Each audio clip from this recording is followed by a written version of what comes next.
Buna, Papua New Guinea. December 1942. The American 32nd Division had been attacking Japanese positions for 6 weeks. 6 weeks of frontal assaults across open ground. 6 weeks of casualties mounting while Japanese bunkers remained intact. 6 weeks of failure. Then the Australians arrived. What happened next revealed a fundamental difference in how two Allied armies approached jungle warfare.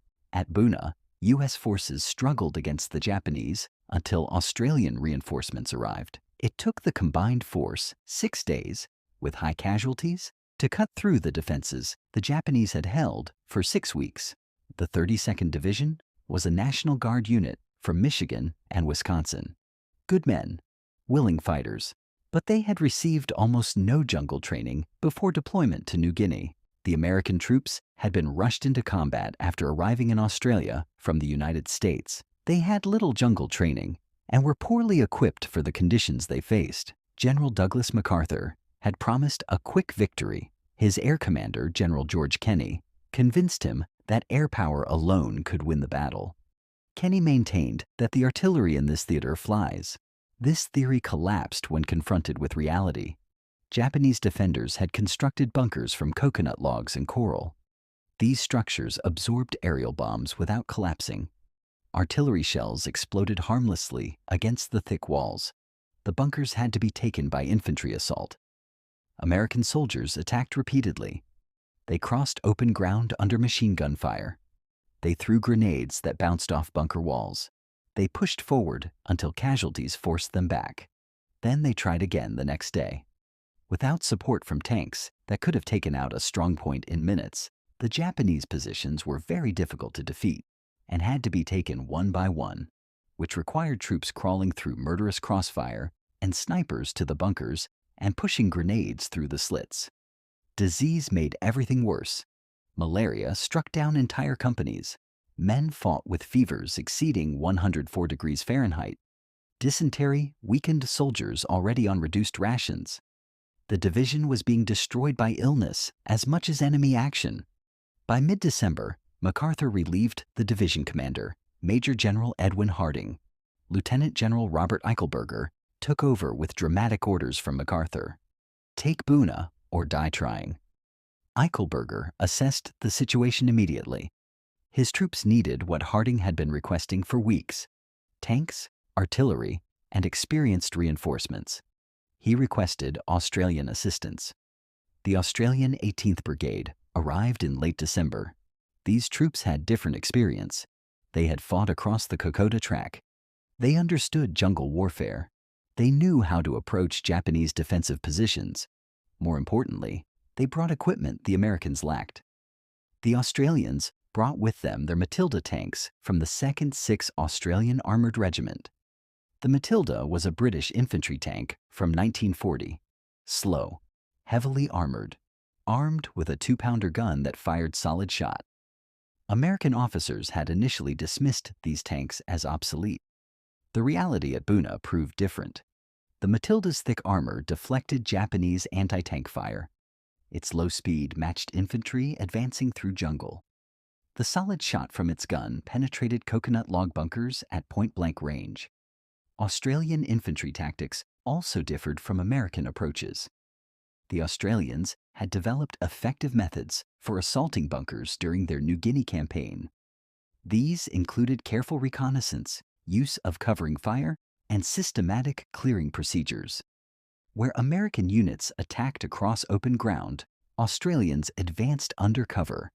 Where Americans relied on grenades thrown from a distance, Australians moved close enough to push grenades directly through firing slits. Where Americans expected air support to destroy bunkers, Australians used tanks to provide direct fire support for infantry. On December 18, 1942, the first joint Australian-American assault began. 8 Matilda tanks, supported by Australian and American infantry, attacked Japanese positions near Buna village.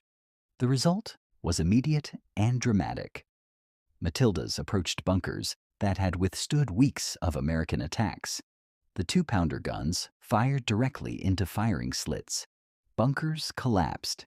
Infantry moved up behind the tanks and cleared positions. American soldiers watched with a mixture of relief and frustration. One officer noted in his diary that Australian methods achieved in hours what American assaults had failed to accomplish in weeks. It took the combined force 6 days, with high casualties, to cut through the defenses the Japanese had held for 6 weeks. Buna village fell on December 22nd. The Australian-American force continued advancing. Japanese defenders who had held positions for over a month abandoned them when tanks appeared. The psychological impact of armor proved as important as the physical destruction it caused. By January 2nd, 1943, Buna Mission fell. The battle was over. Japanese resistance in the area collapsed. But the cost had been enormous on both sides. About 13,000 Japanese troops perished during the terrible fighting, but Allied casualties were also heavy, with 8,500 men falling in battle. The American 32nd Division had been shattered. Companies that started the battle with 200 men finished with 30. Disease and combat combined to destroy the division as an effective fighting force.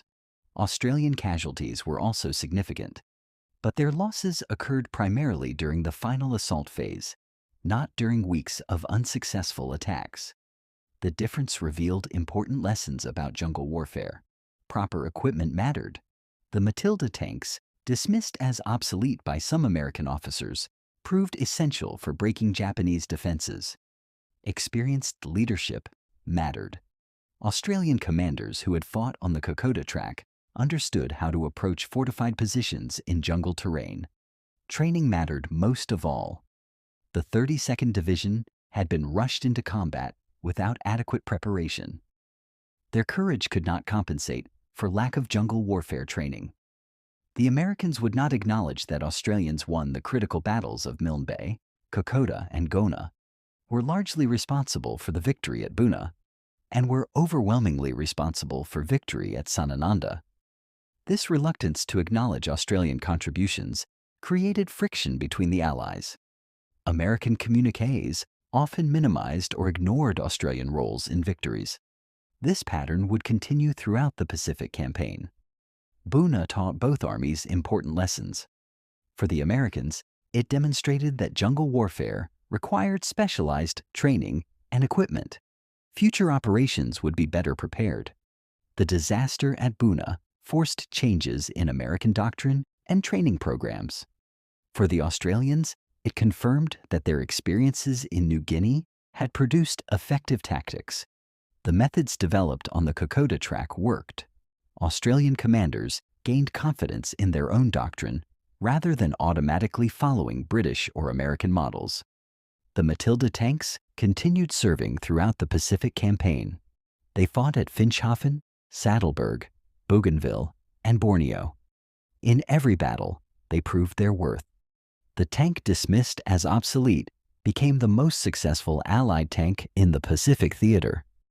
The relationship between American and Australian forces evolved after Buna. American commanders learned to respect Australian combat effectiveness. Australian commanders learned they could operate independently when necessary. Both armies learned they fought better together than separately. What the Australians did when Americans failed at Buna was straightforward. They brought experienced troops, appropriate equipment, and effective tactics. They coordinated with American forces rather than replacing them. They shared the casualties and the eventual victory. The 6-week American struggle, followed by the 6-day combined breakthrough, illustrated a fundamental truth about warfare. Equipment, training, and experience matter more than courage alone. The American soldiers at Buna fought with determination. But determination without proper preparation leads to casualties without victory. The Australian contribution at Buna deserves recognition, not to diminish American sacrifice, but to understand what made the eventual victory possible. 2 Allied armies, each with different strengths, achieved together what neither accomplished separately. That is what Australian soldiers did when Americans failed to take Buna after 6 weeks. They arrived, they fought alongside their allies, and they helped break a stalemate that had cost thousands of lives. The lesson from Buna remains relevant. In warfare, how you fight matters as much as how bravely you fight. The Australians at Buna demonstrated that tactical competence, combined with appropriate equipment, produces victories that courage alone cannot achieve.